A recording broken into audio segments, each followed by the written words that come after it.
ഇന്ന് ഈ വീട് മൊത്തം ഞാൻ ക്ലീൻ ചെയ്യും. ഇതെന്താ ഈ 3 മണിക്ക് ഇപ്പൊ നമ്മൾ ആഹാരം ഉണ്ടാക്കുന്നേ?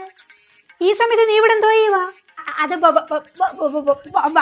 വാക്കിങ്ങിന് വന്നേ. വാക്കിങ് എന്തുവാടാ? നോമ്പ് പിടിക്കുന്ന സമയത്ത് വാക്കിങ്ങോ? അയ്യോ, അടിച്ചു മാറ്റാൻ നോമ്പ് പിടിക്കുന്ന വീട്ടിൽ തന്നെ വന്നല്ലോ ദൈവമേ. നീ വല്ലതും കഴിച്ചോ? സമയം എന്തായെന്ന് അറിയാം നിനക്ക്? അവന്റെ ഒരു വാക്കിങ് ഈ സമയത്ത്. നീ നോമ്പ് പിടിക്കുന്നുണ്ടോ ഇല്ലയോ?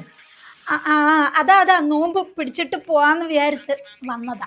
വന്ന മര്യാദയ്ക്ക് ആഹാരം കഴിച്ചേ. അവിടെ ഒരു പോത്തുമാട പോലെ ഒരുത്തം കിടന്ന് ഉറങ്ങുന്നുണ്ട്. അവനെ ആദ്യം വിളിച്ചോണത്ത്. ഞാൻ പോയി ഉണത്താം. ഞാൻ പോയി ഉണത്താം. ഇതെന്തുവാടാ നിന്റെ കണ്ണിന്റെ ചുറ്റിനും ഇത്രയും കറുത്തിരിക്കുന്നത്? വെള്ളം കുടിക്കുന്ന പരിപാടി നിനക്ക് ഇല്ലല്ലയോ? ഇന്ന് കണ്ട 5 മണി വരെ നീ വെള്ളം കുടിച്ചോണം. 3 ലിറ്റർ വെള്ളം കുടിക്കണം എന്നുള്ള അറിവ് നിനക്ക് ഇല്ലയോ? അത് പിന്നെ ഇപ്പൊ തന്നെ കുടിക്കാം. ഞാൻ ഇപ്പൊ പോയി അപ്പുറത്തുനിന്ന് കുടിക്കാം. അതെല്ലാം പോട്ടെ, വൈകിട്ട് നോമ്പ് തുറക്കാൻ സമയമാകുമ്പോൾ ഇവിടെ എത്തിക്കോണം കേട്ടല്ലോ. പിന്നെ കണ്ട സമൂസ കിമൂസ എന്നും പറഞ്ഞ് അതൊന്നും വാരി വിഴുങ്ങരുത്. ഞാൻ വൈകിട്ട് നോമ്പ് കഞ്ഞി ഉണ്ടാക്കും, അത് വന്ന് കുടിച്ചോണം. ഞാൻ വന്ന് നോമ്പ് തുറക്കാം, ഇവിടെ വന്ന് തുറക്കാം ഇൻഷാ അല്ലാ.